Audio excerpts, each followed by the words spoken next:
Bem, Nathalie, em primeiro lugar, eu te agradeço pela tua participação, por você ter se disponibilizado para essa conversa. Em especial, estamos nesse fuso horário, né? Aí já aí de manhã, 8 horas da manhã, 8h30. 7h30.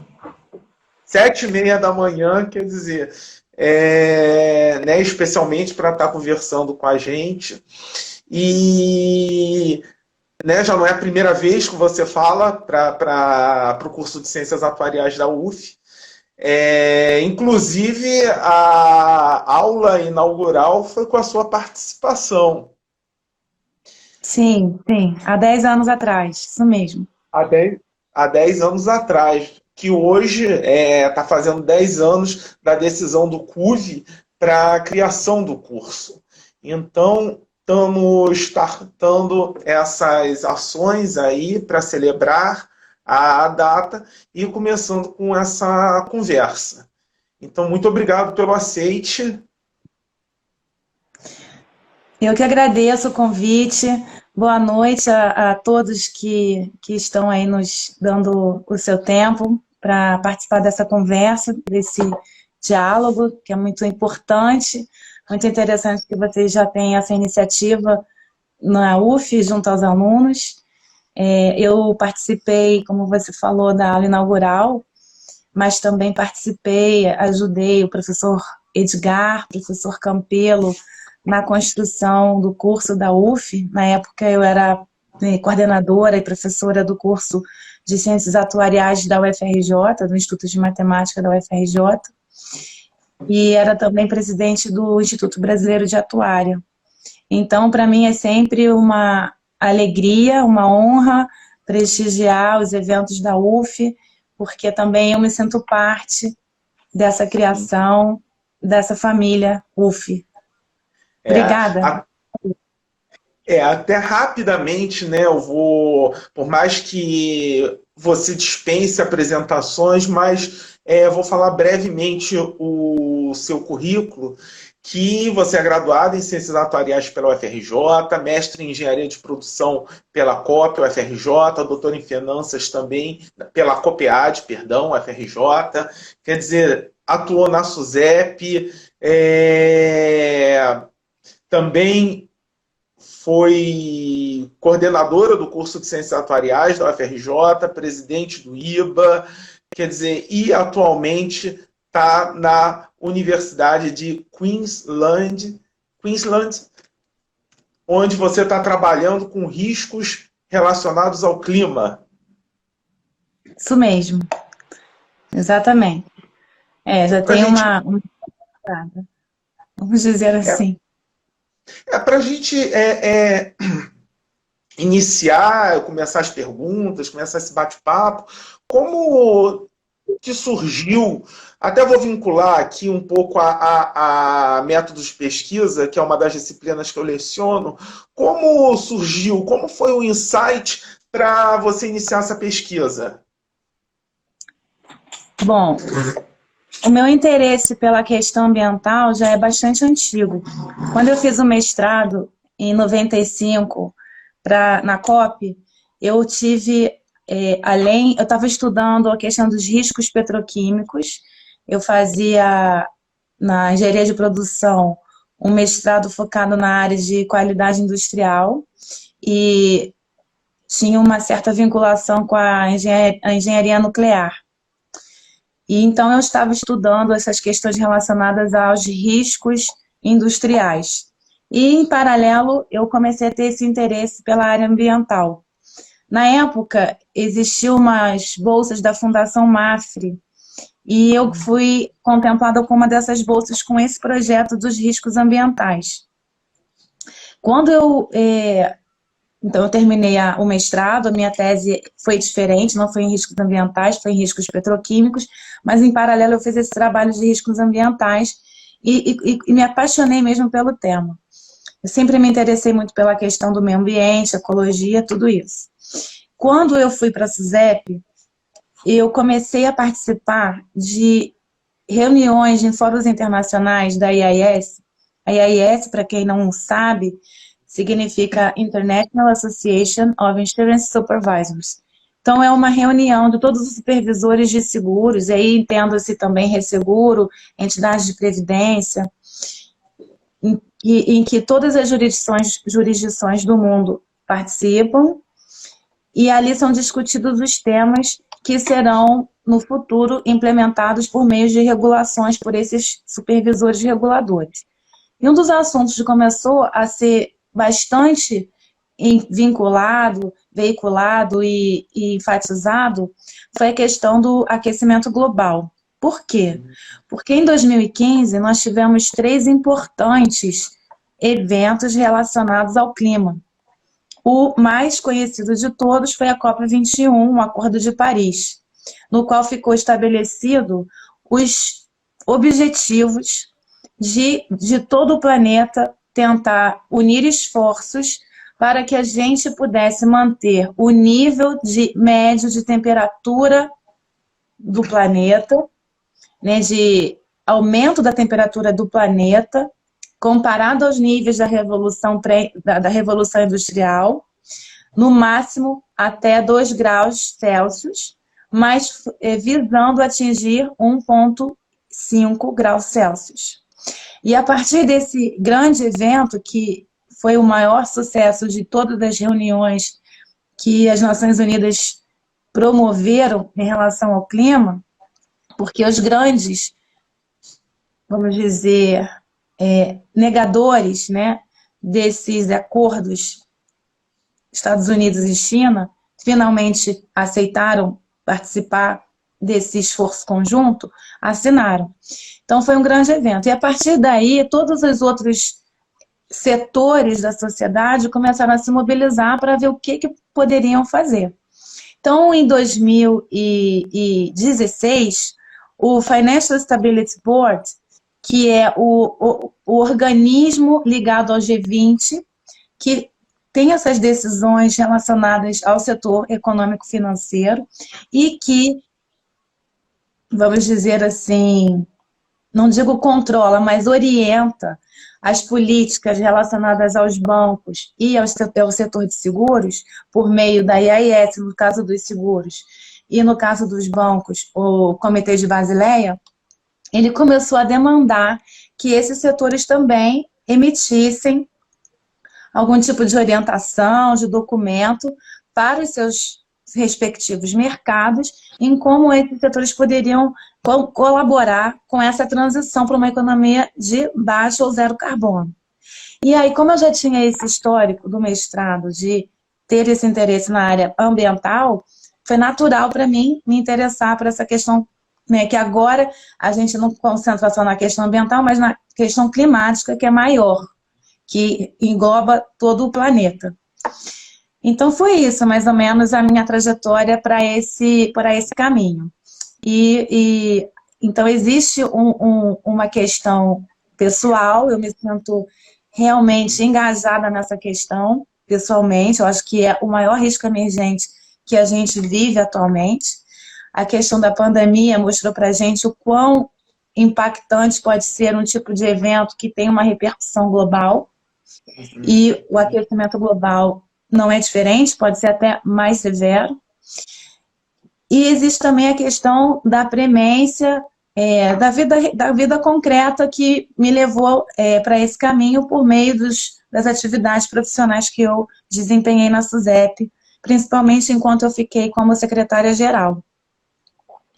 Uma coisa até que eu vou querer conversar com você, a gente falar um pouco dessa pandemia e do impacto no campo atuarial, mas antes disso, eu te pergunto, o que na tua pesquisa aí na Austrália você já encontrou e que pode trazer para a gente? O que você tem para contar?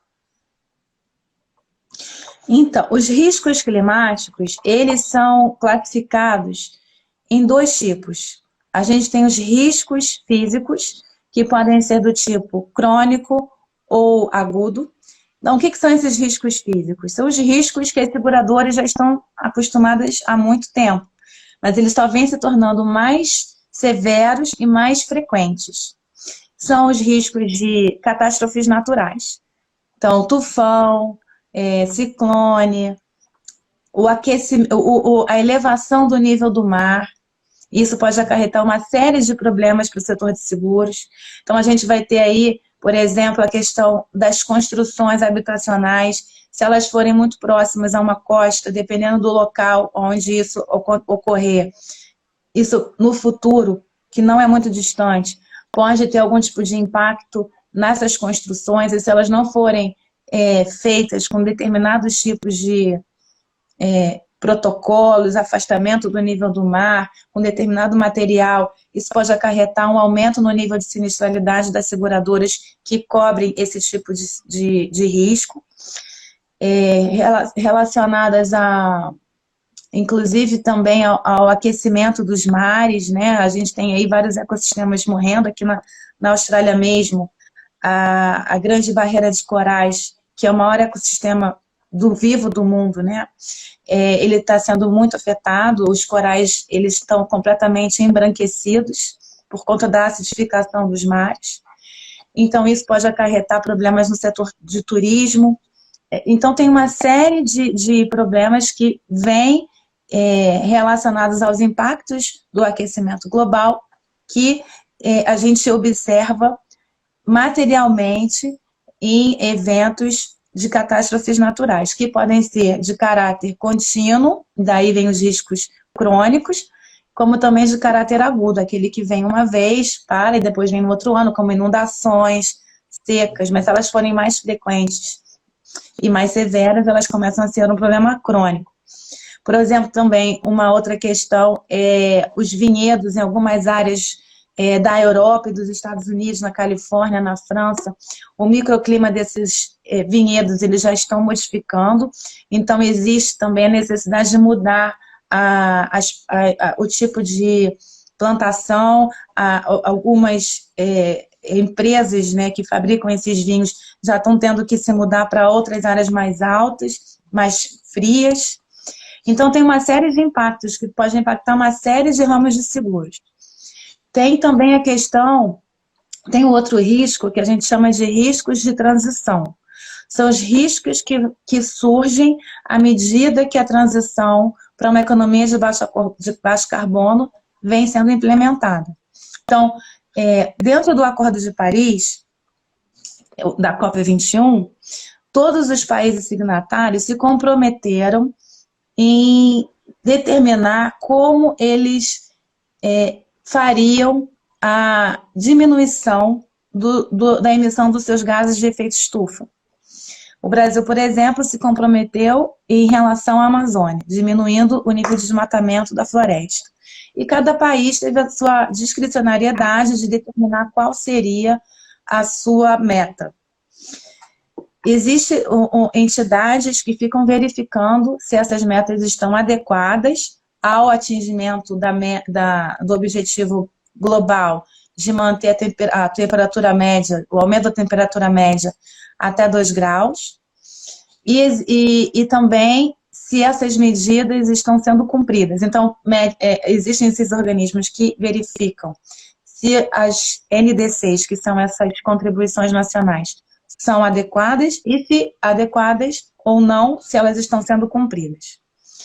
Bom, então os riscos de transição, eles advêm dessa mudança de comportamento e eles são refletidos na questão tecnológica, né? Então as tecnologias vão mudando no sentido de fazer com que as indústrias, os processos produtivos, eles emitam menos gases de efeito estufa, e também em relação, por exemplo, a comportamentos do consumidor, a questão de regulação. Então, a gente tem já países implementando regulações que vão modificar o comportamento das pessoas, e por conta disso, algumas empresas, alguns setores podem ficar até inviabilizados, né? Por exemplo, a Europa, alguns países da Europa já disseram que até 2030 eles querem fazer a transição completa dos carros que as pessoas utilizam no seu dia a dia para carros elétricos. Ou seja, a gente não tem mais carro que utiliza combustíveis fósseis, gasolina ou gás, e migra para um carro elétrico. Isso vai acarretar, se as empresas de carro não se prevenirem, não mudarem suas tecnologias, algumas vão ficar para trás. Então, existe esse risco de obsolescência da tecnologia atualmente existente. Existe também o risco de comportamento das pessoas. A gente está imaginando muito fazendo especulação no setor de seguros em relação aos carros autônomos, né? As pessoas terem carros em que não há motorista, e aí o seguro não seria mais o seguro do motorista, se ele é um bom ou mau motorista, mas um seguro já visando mesmo a tecnologia utilizada naquele carro. A gente não está considerando a possibilidade das pessoas não quererem mais usar carro. Muitos jovens, hoje em dia, eles já preferem não ter seu carro, né? Existe a questão do Uber, né? Do carro compartilhado, mas muitos preferem até usar transportes públicos, não terem nenhum tipo de participação em utilizar combustíveis fósseis. E entre os que o que nós chamamos de geração Z, né? Os que nasceram depois de 2010, isso é ainda mais forte, que são os futuros consumidores de seguros e previdência.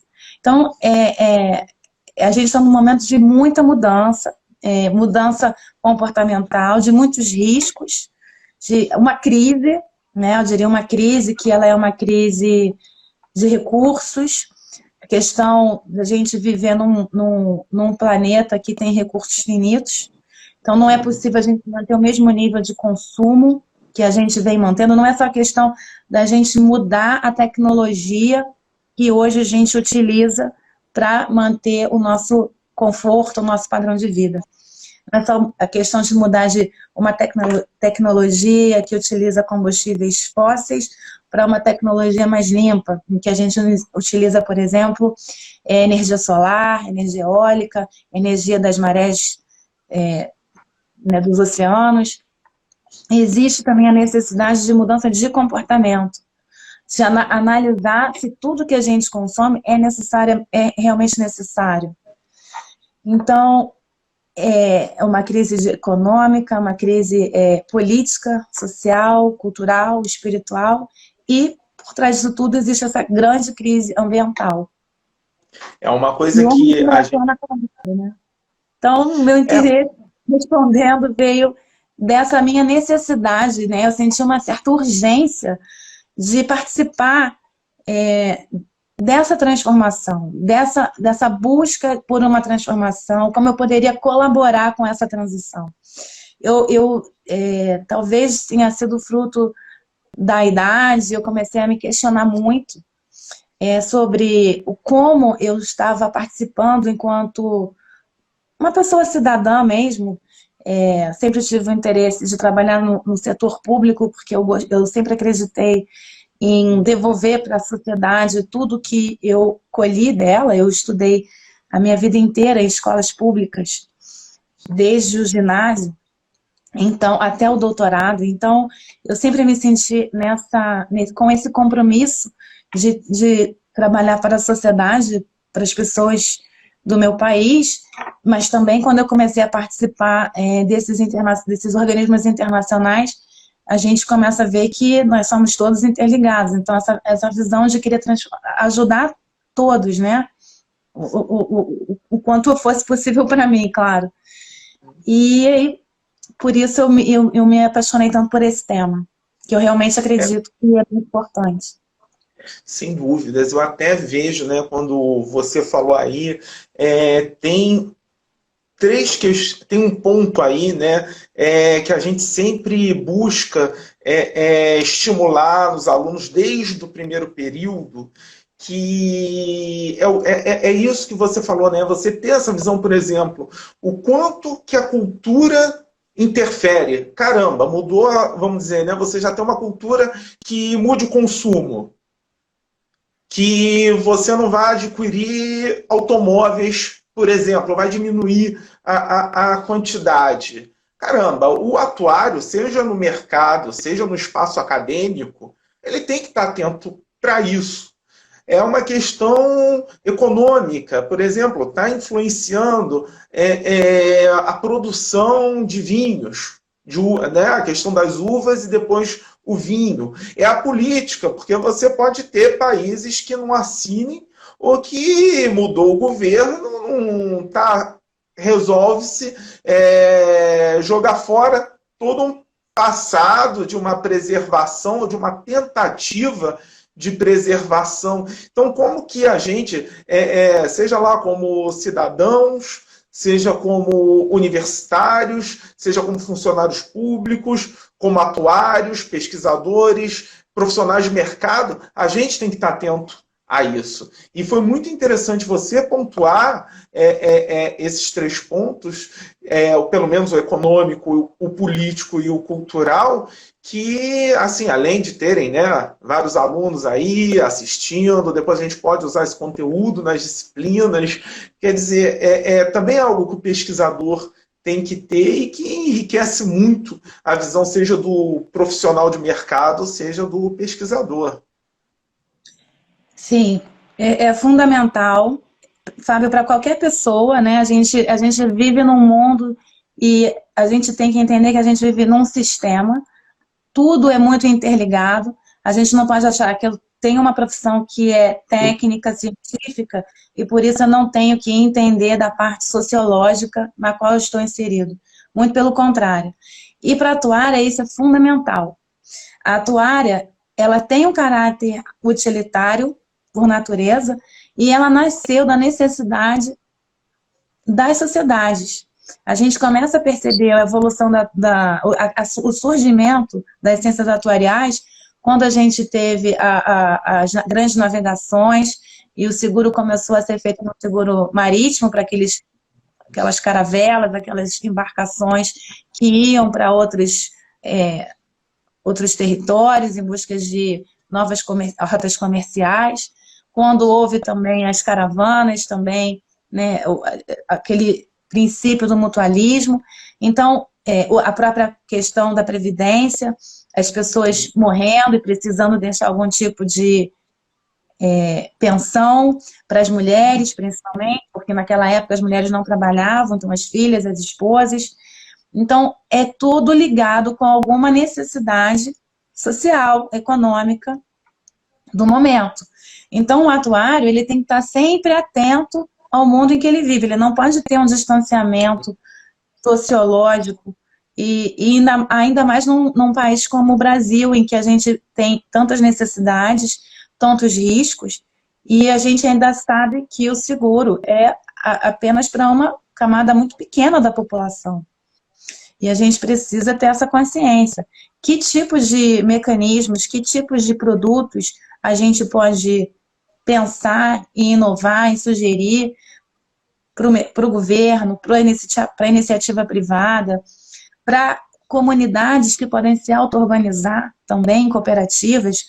A SUSEP, até quando eu estava lá em 2018, ela vinha estudando um projeto de lei para começar a regulamentar essa área de cooperativas, que é muito importante. A gente sabe que não houve um passado no Brasil em que esse modelo não teve sucesso, mas isso não significa que ele não seja necessário. Então, a gente precisa entender o que não deu certo, precisa ver exemplos que dão certo e fazer a nossa própria regulação sobre isso, porque o Brasil é um país de população eminentemente pobre, a gente tem uma grande população vulnerável que é descoberta. E isso não pode acontecer, se a gente quiser crescer de verdade. Até hoje veio essa situação da Covid, hoje um grande debate dentro das universidades federais é que você não tem uma universidade, um corpo discente monolítico, o que é muito legal, mas infelizmente nem todo mundo tem acesso, né? Às vezes a pessoa tem até acesso à web, mas são dados, apenas não, um número restrito de horas, quantidade de dados, quer dizer, não é um Wi-Fi. Então, quer dizer, você tem. É legal você ter uma universidade que não é monolítica, que você tem alunos de vários estratos, mas é triste que você não consegue chegar com uma coisa que aparentemente é simples, que é o acesso à web, você não consegue chegar a todo mundo, né? Então, Sem dúvida. É importante ter esse olhar para todos, mas também é importante a gente pensar de maneira inovadora, né? Então, tem que pensar em alternativas. A pessoa não tem acesso ao Zoom, ao Instagram, né? Não tem uma internet com uma infraestrutura boa, mas ela pode receber por e-mail, talvez algum material, né? É importante pensar em alternativas também para a gente não ficar paralisado. com Uma coisa que a certeza. gente, diante do risco, de uma situação de incerteza, geralmente acontece a paralisação, né? A gente não sabe o que fazer, paralisa. Mas aí é preciso a gente respirar e conversar, por isso esse tipo de iniciativa é muito boa, porque a gente vai trocando ideias, saberes, vai trocando experiências, e a gente vai podendo construir conjuntamente. É preciso mover também, né? Ir em Com frente. certeza. Com certeza, porque se ficar parado, né, não dá. Não pode Não dá. parar. E você pode falar. Né? A nossa grande capacidade em relação às máquinas, pelo menos ainda, é essa capacidade de se ajustar, de aprender bem rápido. E você pode falar um pouco sobre a questão ambiental e a atuação do atuário, como o atuário pode contribuir para essa questão ambiental? Sem dúvida. Então, retomando aquela definição que eu estava comentando antes, sobre os riscos físicos, que já são bem materiais, e os riscos de transição, eu acho que a gente tem aí várias áreas em que o atuário pode entender a importância e a necessidade de identificar e de acessar esses riscos. Então, primeiro é na questão da subscrição do seguro.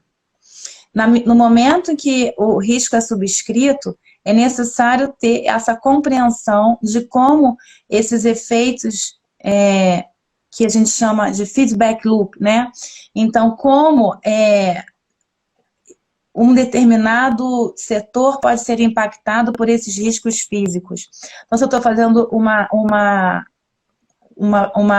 subscrição de um risco de agricultura, um risco rural, seguro rural, eu tenho que analisar e levando em conta esses aspectos mais científicos de como aquela área pode ser impactada. Será que ali vai ter seca, inundação? Será que o clima ali daquela região vai modificar e vai impactar na produção daquela determinada plantação? Então, a questão da subscrição é muito importante. A questão também, que aí eu acho que é assim crucial, é a questão dos investimentos. Então, o atuário, que está mais voltado para a área financeira, ele sabe que os fundos de pensão, as entidades de previdência e mesmo as seguradoras, eles têm grandes ativos, grande quantidade de ativos em termos de valor monetário. No Brasil, a gente tem a grande parte desses investimentos em títulos públicos, né? NTN-B, NTN-C e por aí vai. Mas mesmo os títulos públicos, os títulos soberanos, eles também podem ser impactados por esse risco climático. Então, por exemplo, a Standard & Poor's, ela já tem modelos de precificação desses títulos soberanos até 50 anos para frente. Por quê? Porque a gente sabe que alguns países, dependendo das políticas que eles vêm adotando, eles vão estar mais suscetíveis ou menos suscetíveis aos impactos do aquecimento global. Ou eles vão estar até contribuindo mais para que isso ocorra. Então, países cujas políticas não estejam alinhadas a uma transição para uma economia de baixo carbono, será um país reconhecido como aquele que não está colaborando para o atingimento das metas do Acordo de Paris. Então, esse país ele pode sofrer um boicote, os títulos soberanos podem sofrer um boicote. É a questão do risco de transição. Ele também pode ser um país que esteja implementando algumas medidas, mas ele será impactado. Por exemplo, a gente sabe que o Japão é um país que vai ser muito impactado pelo aumento do nível do mar. Então, o Japão ele já tem que começar, ele já está começando a construir medidas, políticas de adaptação, de mitigação, de adaptação e de resiliência a esses impactos, construindo barreiras que defendam a cidade desse aumento do nível do mar.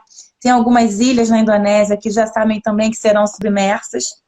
Então, a gente sabe que alguns países vão ser mais afetados e isso pode acarretar na desvalorização desses títulos soberanos. Então, isso também pode acontecer para ações, para empresas privadas que, se não fizerem uma transição, se tiverem políticas que não estejam alinhadas, podem sofrer boicote. Então, isso tudo pode ter impacto nas bolsas de valores, né? Esses títulos podem ser, essas debêntures, essas ações podem perder valor muito rapidamente. Um exemplo disso é a questão dos acidentes que ocorreram na Vale do Rio Doce. Então, houve o primeiro em 2015, né, em novembro de 2015, e o outro em janeiro de 2019. O de Brumadinho foi o último. Então, as ações da Vale caíram muito. Vários fundos de pensões internacionais que compram ações da Vale pararam depois do segundo acidente, não querem mais. Da Petrobras a mesma coisa, então essas ações perderam valor. Então, o atuário ele precisa estar atento a tudo isso na hora de fazer o seu estudo de Asset Liability Management, como ele vai alocar os seus ativos, como ele vai fazer as mudanças na carteira.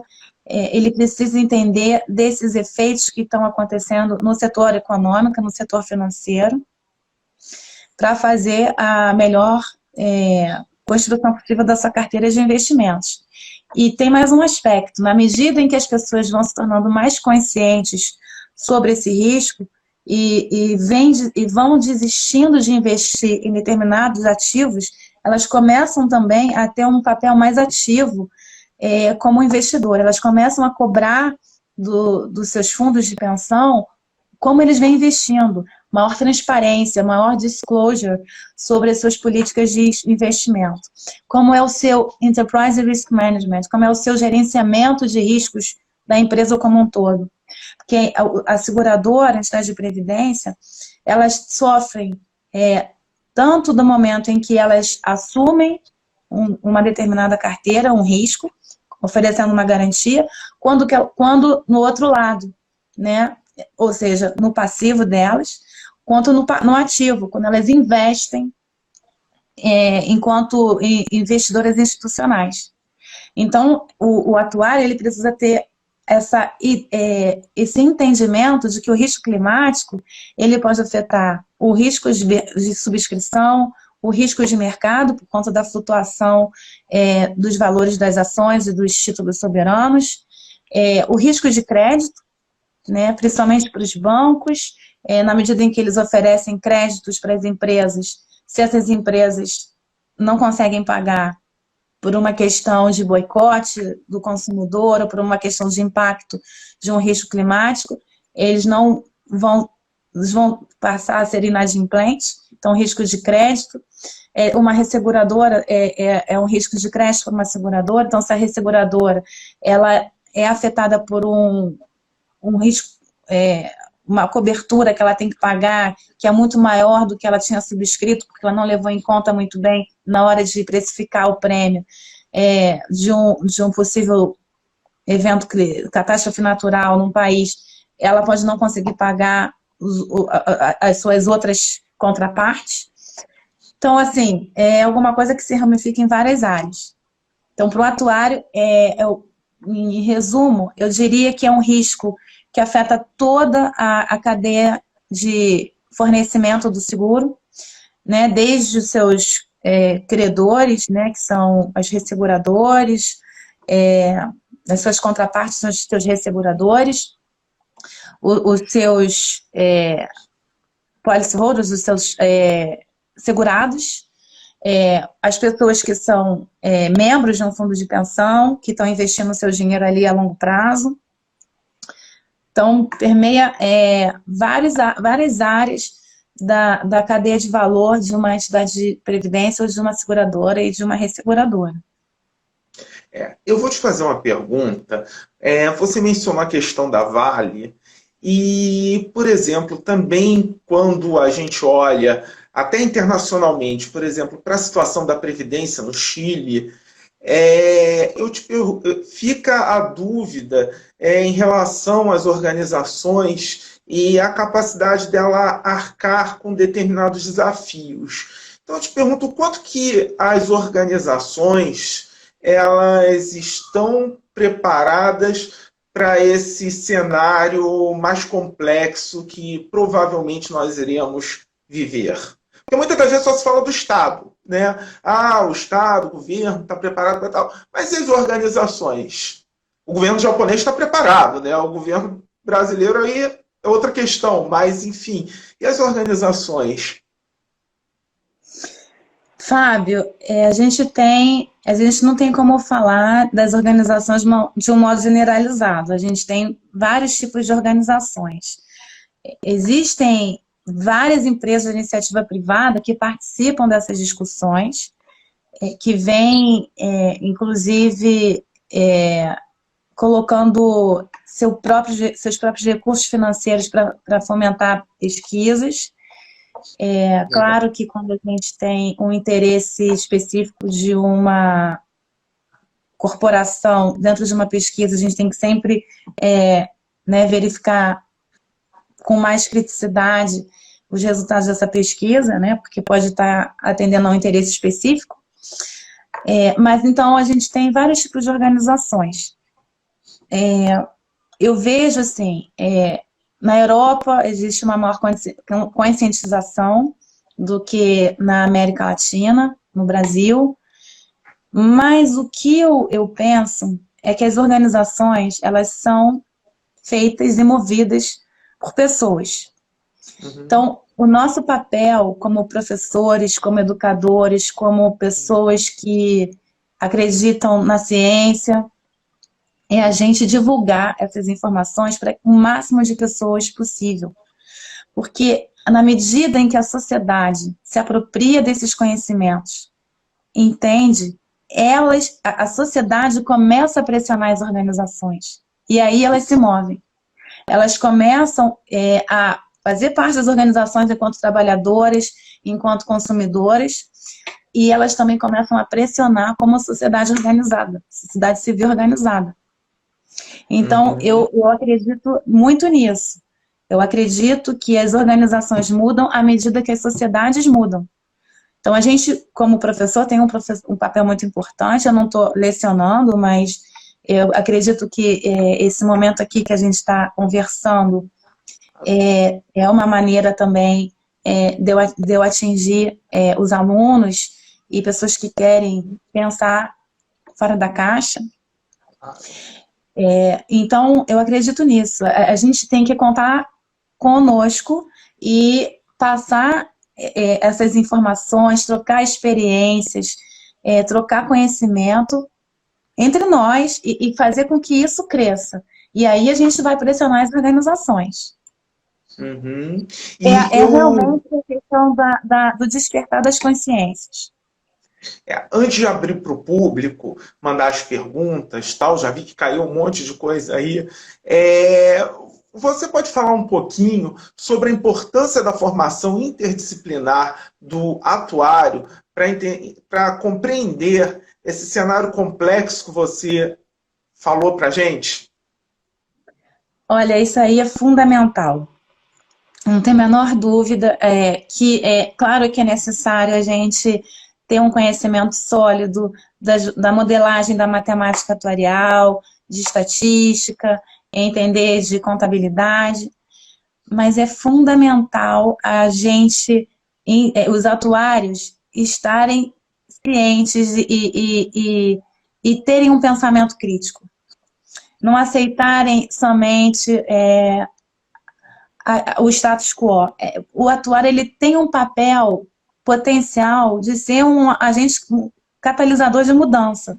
Porque se ele está atento a esses riscos que estão ocorrendo na sociedade e que vão ocorrer no futuro próximo, ele é capaz de sugerir novos produtos, sugerir novas metodologias, incorporar riscos que às vezes não estão sendo observados e ter uma vantagem competitiva dentro da sua empresa em relação a outras. Então, o atuário, ele precisa ter uma formação desde a universidade que desperte esse pensamento crítico, seja por meio de cursos de economia política, acho que até mesmo de filosofia. Eu fiz filosofia no meu doutorado e foi ótimo. Eu lamento não ter feito antes. Mas eu estudei numa escola, eu estudei no Colégio Pedro II, no ginásio, que sempre estimulou muito o pensamento crítico, as humanidades. A atuária, ela é uma ciência exata, porém ela vive dentro da sociedade, então ela precisa se alimentar de toda essa visão mais sociológica e econômica. Então, para mim, é fundamental isso. Atualmente também eu vejo que é muito importante ter eu não digo que precisa ser o domínio, né, ter um domínio, mas que tem que ter um conhecimento sobre análise de Big Data, porque as equipes são interdisciplinares nas empresas, e não é que o atuário vai fazer tudo, mas ele precisa entender das ferramentas, entender um pouco sobre inteligência artificial, as técnicas de inteligência artificial. Por que isso? Porque quando a gente está analisando grandes riscos, por exemplo, os riscos climáticos, a gente não se baseia só em dados quantitativos, a gente se baseia também em dados qualitativos. Então, por exemplo, a gente precisa entender, se a gente está analisando, por exemplo, o risco de uma empresa como a Vale, a gente precisa pegar os reports que saem em várias línguas, em vários lugares do mundo, então você precisa analisar uma grande quantidade de documentos, às vezes até mídia social, porque você conhece bem o risco quando você vai lá na localidade, vê o que eles estão falando nas redes sociais, o que as pessoas estão falando, às vezes isso é um alerta para alguma coisa que não é perceptível pelos números. Então, entender também de governança corporativa, né?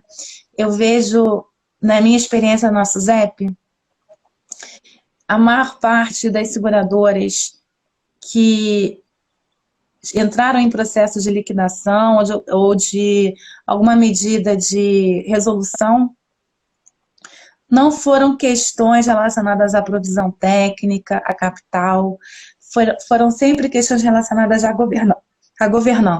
governança corporativa. Então, entender sobre o gerenciamento de risco da empresa, o que se chama de ERM, é muito importante. O papel do atuário dentro de uma empresa, ele tem que ter um papel, o atuário-chefe, pelo menos, ele tem que ser independente, poder se reportar ao board da empresa.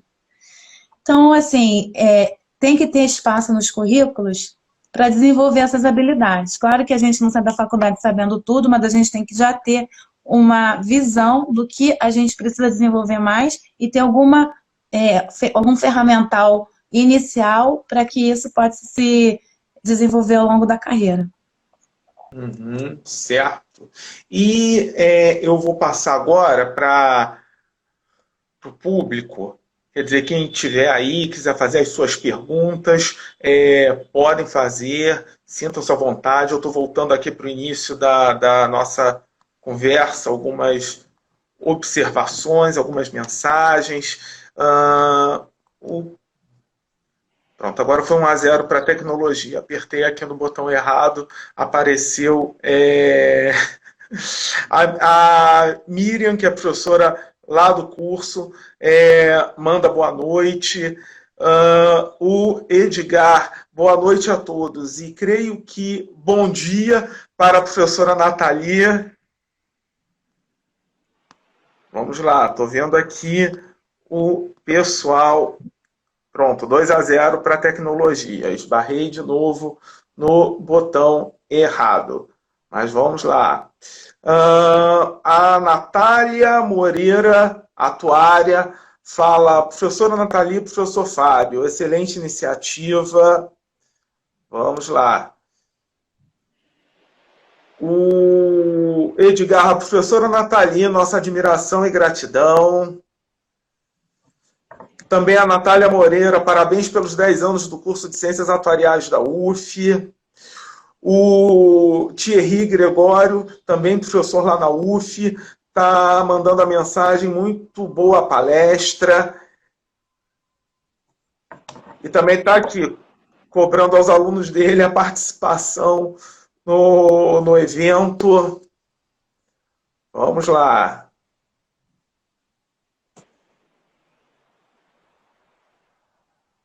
A Maria de Lourdes, também professora lá no curso, manda boa noite para a gente, a Lourdinha. O Ney fala, que alegria rever minha querida e saudosa professora Nathalie. Também, até teve alguém que comentou no cartaz de divulgação, eu aqui não tenho como eu ver, mas eu até depois te passo, que foi, que estudou com você foi professora dessa pessoa, e quando ela viu que você ia fazer a palestra, eu vou ficar te devendo aqui na live, e depois eu te mando pelo WhatsApp a quem foi a pessoa. Tem a Beatriz, que está no último período, o Thiago Klaus também foi me orientando, defendeu o TCC, está aqui. Tem o pessoal lá da Federal de Alfenas, a Sofia, lá da Federal de Alfenas. Vamos lá. O Matheus Maciel manda mensagem, aluno do último período da UF. Vamos lá, chegou aqui também da Sofia, lá de Alfenas. De onde surgiu a ideia do mestrado em Engenharia de Produção? Ela te pergunta. Obrigada pela pergunta. Bom, quando eu terminei a graduação em atuária, eu queria continuar, assim, eu tinha uma ideia certa de que eu queria continuar estudando por mais um tempo, com um mestrado direto. E aí, a possibilidade seria fazer na estatística ou fazer em alguma coisa mais ampla. E aí eu optei por fazer numa carreira mais ampla, que era a engenharia. A estatística seria também uma possibilidade, mas eu ficaria mais especializada. Foi uma questão mesmo pessoal. Eu preferi fazer alguma coisa que me desse uma visão mais ampla. E aí, no mestrado na COP, eu estudei... Foi fantástico, porque eu fui para essa área mais de gerenciamento de riscos, que me levou para essa área ambiental, mas eu também estudei sobre economia política, sobre essas questões que hoje eu vejo que me forjaram muito a minha maneira de ser. Estudei um pouco sobre filosofia também, no mestrado. Foi muito bom. Eu tenho aqui uma pergunta também do Cristiano Henrique.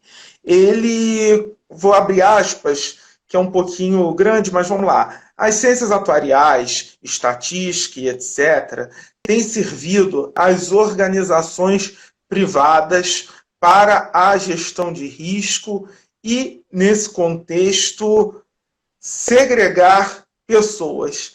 A saída para esse cenário é possível pensar em capitalismo, consciência ambiental e humanismo? Ótima pergunta. Quem foi? O Cristiano, deixa eu ver se eu consigo pegar também o sobrenome dele. Tá Cristiano Henrique. Ok, Cristiano, obrigada pela sua pergunta. Muito pertinente. Realmente, você tocou num ponto aí que é nevrálgico. É a questão da possibilidade da gente viver dentro do capitalismo e ter essa consciência ambiental e políticas ambientais que, de fato, caminhem para a gente ter esse olhar global para o planeta e estar alinhado com o Acordo de Paris. Olha, a minha resposta para você é que o capitalismo que a gente vive hoje, o capitalismo financeiro, ele não permite isso. Ele não permite. Mesmo países que desenvolvem políticas voltadas para a questão do clima, têm suas incongruências, porque o capital sempre vai procurar o local onde ele mais cresce. E geralmente o local onde ele mais cresce é onde ele está prejudicando o meio ambiente. A verdade é essa. Com menos países em que as legislações sejam mais fracas, ou que não existam, ou que o enforcement das legislações não ocorra. Às vezes existe a legislação, mas não existe uma política de fiscalização, então não existe o enforcement da lei. O capital vai procurar sempre o local onde ele possa se reproduzir mais rapidamente. E por isso que eu volto naquela minha questão que eu falei antes. Isso é a incongruência do capitalismo, né? E quanto mais esse capitalismo se torna mais financeiro, mais a gente vê a desigualdade crescendo, a desigualdade social. Então, a gente vê um grande número de pessoas detendo uma fração pequena da riqueza de um país e uma pequena fração retendo a grande parte da riqueza desse país. E isso é a grande inconsistência do capitalismo atual. E está sendo estudado isso por vários economistas. Tem um economista francês chamado Piketty, que ele estuda exatamente isso. Tem um livro sobre isso, excelente. Então, perdão. Qual é a minha perspectiva sobre isso? A minha perspectiva é que a gente precisa trabalhar cada vez mais localmente. A gente precisa informar as pessoas com fontes seguras, transparência, mostrando as fontes para que as pessoas, não para a gente dizer que a nossa verdade é a que as pessoas devem seguir, mas as pessoas precisam ter acesso às fontes corretas e elas decidirem, terem o seu próprio pensamento e decidirem como elas querem agir. Eu penso o seguinte, se você não faz parte da solução, você faz parte do problema. Então, em alguma medida, você pode colaborar, né? Então é isso, eu acho que não é compatível, a gente precisa pensar em outro sistema, mas isso tem que vir a partir da conscientização das pessoas e assim, muito diálogo. Por isso que a internet ela vem facilitar muito isso. Vem facilitar esse contato, mas, claro, a gente tem todo um outro lado que não é positivo, mas isso é natural. Eu vou fechar aqui com uma pergunta do Edgar. Eu não sei se, pelo tempo, dá para responder em 1 minuto, algo assim, mas a professora Nathalie falou da atuária como ciência exata inserida no contexto social. Não poderíamos pensar na atuária como ciência social que insere ferramentas das áreas exatas em suas técnicas? Pode, claro que sim. Claro que pode. Eu tenho meu próprio viés porque eu vim de uma escola que era muito de ciências exatas. Mas eu não penso que o inverso seja ruim ou proibido. Não, eu acho que há espaço para vários tipos de atuários. Inclusive um atuário que tenha mais um pensamento social e que tenha ferramentas de exatas para trabalhar com o outro. A gente tem uma diversidade de formas de pensar, de se expressar e eu acho que é válido, sim. Nathalie, eu vou pedir as suas considerações finais e também peço desculpas que não deu para ler as perguntas de todo mundo por causa do tempo. Sem problemas. Eu queria, então, agradecer as pessoas que dedicaram aí uma parte da sua noite para estarem aqui conosco. Agradecer ao professor Edgar, ao professor Campelo, ao professor Fábio, por me convidarem e me recepcionarem nessa live. Foi minha primeira live no Instagram. Não sou uma pessoa muito de redes sociais, não tenho Facebook, praticamente não tenho Instagram. Então, foi meu debut aqui no Instagram. Então, não agradeço a vocês, mas essa recordação afetuosa que eu vou ter da UF. Muito bom. Nathalie, muito obrigado pelo aceite. É sempre um prazer estar conversando com você. Muito obrigado mesmo. Vou encerrar aqui e o vídeo vai continuar disponível no Instagram do projeto de extensão Saber em Movimento. Muito Eu que obrigado. agradeço. Um abraço. Tchau, tchau.